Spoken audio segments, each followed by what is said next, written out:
E aí pessoal, bom dia. Hoje nós vamos começar uma revisão sobre os nossos assuntos já, né? Nós temos prova no dia 11, então já vamos começar as nossas revisões, certo? Hoje a gente vai falar sobre os esportes de invasão, né? Fazer uma revisão sobre isso. Lá na página 10, ó, no Teorizando, ele fala lá, ó, a Federação Nacional institui responsável pelas competições do polo aquático no mundo.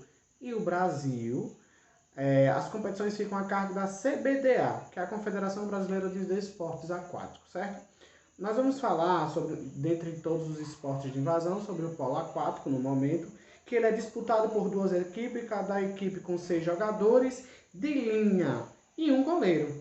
A piscina utilizada, né, no polo aquático, ela tem de 20 a 30 metros de comprimento e cerca de 10 a 20 metros de largura. Sua profundidade é de 1,80 m a 2 metros, vai variar a piscina, pessoal. E vence o jogo a equipe que marcar o maior número de gols, certo? Assim como em outras modalidades de esportes de invasão, ele exige também as suas demarcações no espaço de jogo. No caso, elas são do polo aquático, ela é indicada em 3 cores, certo? O branco, vermelho e amarelo dentro da piscina, certo? Para que possa demarcar e para que possa ser marcado as mesmas demarcações do espaço de jogo.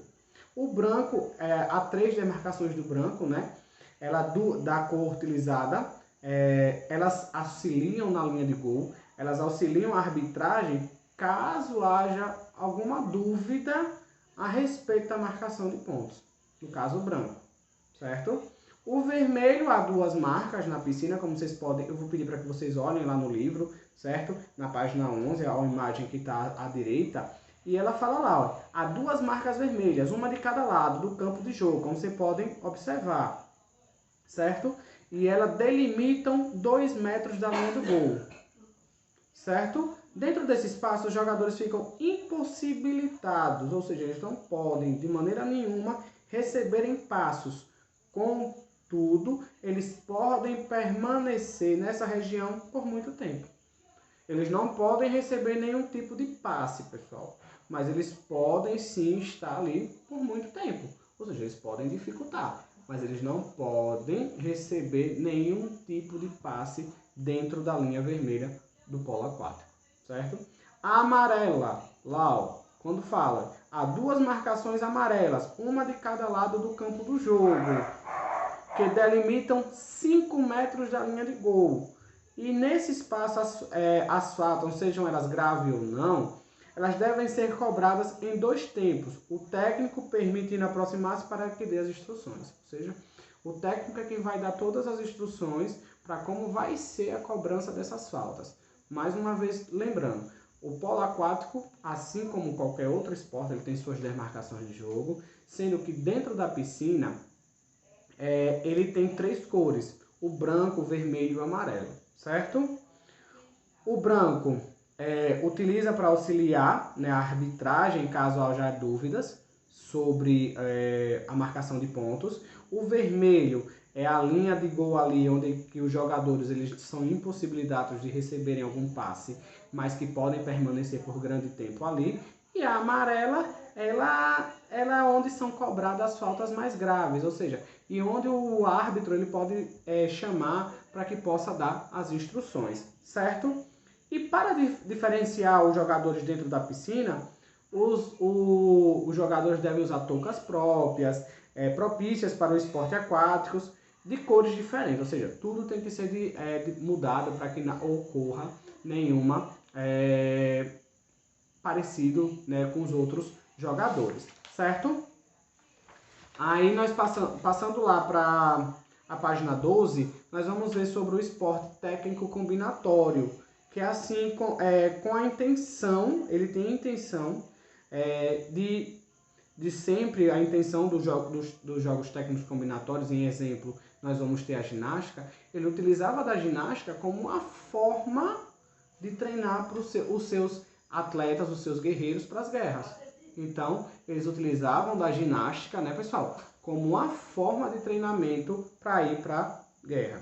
Ele foi no século XIX, na Alemanha, que a ginástica passou a ser tratada como esporte.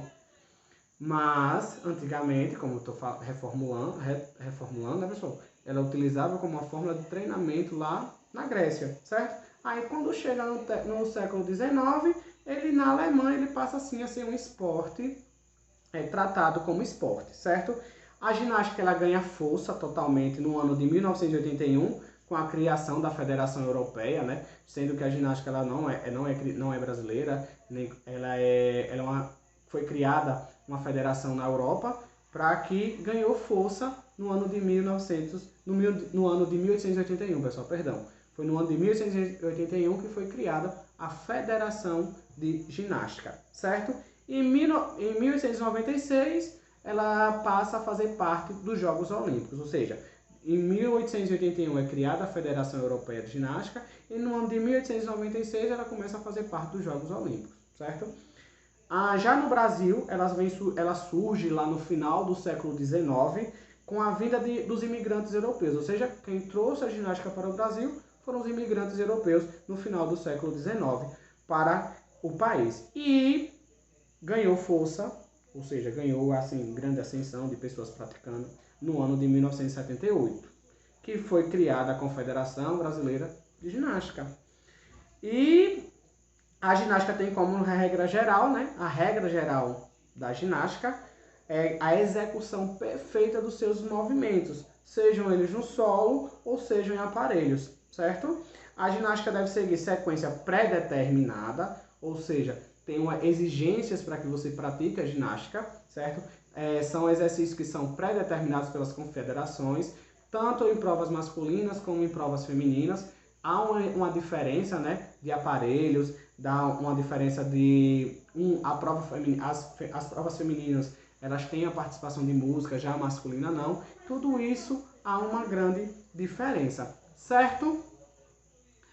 Pessoal, ó, isso foi a revisão, ainda vamos ter mais outra revisão, certo?